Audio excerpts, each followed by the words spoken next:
బెజ్జంకి మండల కేంద్రం మరియు పాపయ్యపల్లి గ్రామాలలో ఆర్య క్షత్రియ సంఘం ఆధ్వర్యంలో శివాజీ జయంతి వేడుకలు ఘనంగా నిర్వహించారు.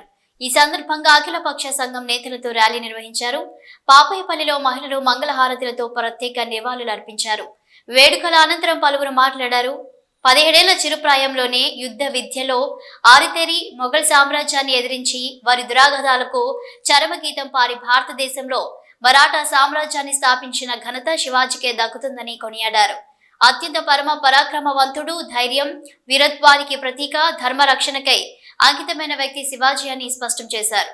స్త్రీమూర్తులను గౌరవించి హిందూ ధర్మానికి వన్నె తెచ్చిన మహనీయుడు శివాజీ అని తేల్చి చెప్పారు. ఈ కార్యక్రమంలో ఆర్య క్షత్రియ సంఘం నాయకులు ఇంగాల నాగమల్లేశం, తిప్పారపు శ్రీనివాస్, ధోని రామారావు, గుబిరే మల్లేశం, ధోని అశోక్, ప్రసాద్, గుజ్జుల మహేందర్రావు, రామారావు, కౌడగాని శ్రీనివాస్, తిరుపతి అఖిలపక్షం సంఘం నాయకులు తదితరులు పాల్గొన్నారు.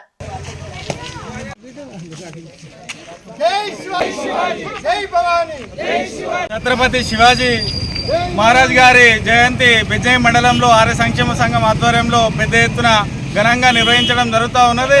ఈరోజు మన ప్రపంచంలో చూసుకున్నట్లయితే రాజుల జయంతులను ఇంత ఘనంగా జరుపుకోవడం మొట్టమొదటిసారి ఒక శివాజీ రాజు మాత్రమే ఇంత ఘనంగా జరుపుకుంటున్నామని మన ఈ సందర్భంగా చెప్పుకోవచ్చు.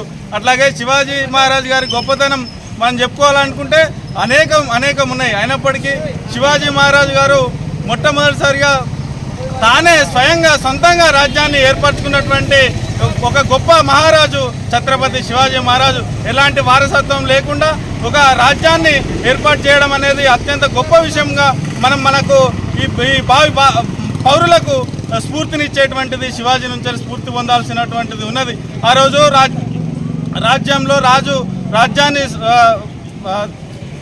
ఏర్పరిచినప్పుడు అంతకంటే ముందున్నటువంటి రాజులు ఒక గంపగుత్తగా భూమి శిస్తును ఏర్పాటు చేసేవాళ్ళు. కానీ మొట్టమొదటిసారిగా ఛత్రపతి శివాజీ మహారాజు భూమికి కాకుండా భూమిలో పంట ఎంత పండుతో సంవత్సరం కూడా దాన్ని చూసి భూమి శిస్తును ఆ రకంగా చేసి ఒక రైతాంగంలో ఒక గొప్ప రాజుగా ఆ రోజు కీర్తి పొందడం జరిగింది. అట్లాగే ఛత్రపతి శివాజీ మహారాజ్ అంటే ఒక రైతుల రాజుగా ఆ రోజు కీర్తింపబడడం జరిగింది. అట్లాగే ఛత్రపతి శివాజీ మహారాజ్ గారు ఆ రోజు ఉన్నటువంటి తన రాజ్యంలో ఉన్నటువంటి మహిళలకు అత్యంత ప్రాధాన్యతనిచ్చాడు. అట్లాగే మహిళలను గౌరవంగా చూసుకున్నటువంటి రాజు ఒకే ఒక్క రాజు ఛత్రపతి శివాజీ మహారాజ్గా మనం ఈ సందర్భంగా చెప్పుకోవచ్చు. అట్లాగే ఛత్రపతి శివాజీ మహారాజ్ ఇన్ని వందల సంవత్సరాలైన జయంతిని సంవత్సరం ఇంకా గొప్పగా జరుపుకుంటా ఉన్నాము. అట్లాగే భవిష్యత్ తరాలు కూడా శివాజీ మహారాజ్ చరిత్రను అందరూ కూడా యువత అంతా తెలుసుకొని స్ఫూర్తి పొందాల్సినటువంటి అవసరం ఉందని ఈ సందర్భంగా తెలియజేస్తున్నాం. శుభాకాంక్షలు తెలియజేస్తా ఉన్నాను. ఈరోజు చాలా పెద్ద ఎత్తున ప్రపంచమంతా కూడా గర్వించదగ్గ వ్యక్తి శివాజీ మహారాజ్. శివాజీ మహారాజ్ గురించి మనం ఎంత చెప్పుకున్నా తక్కువే.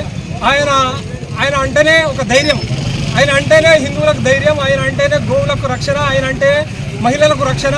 ఎక్కడైనా కూడా హిందూ సాంప్రదాయాలు, సంస్కృతి, ధర్మాలను అన్నీ కూడా తూచా తప్పకుండా పాటించి ఇతరులను కూడా పాటింపజేసే దిశగా అందరినీ నడిపించినట్టు మహనీయుడు. కాబట్టి ఈరోజు ఆయన యొక్క జయంతిని మనం ఇంత అంగరంగ వైభవంగా జరుపుకోవడం మనందరికీ మన పూర్వజన్మ సుకృతం అని చెప్పేసి ఈ సందర్భంగా నేను తెలియజేస్తా ఉన్నాను. అదేవిధంగా నేను ప్రభుత్వాన్ని కూడా కోరుతా ఉన్నాను, ఈ యొక్క శివాజీ జయంతిని ప్రభుత్వ పరంగా అధికారికంగా చేయాలని చెప్పేసి ఈ సందర్భంగా తెలియజేస్తూ కోరుతున్నాను.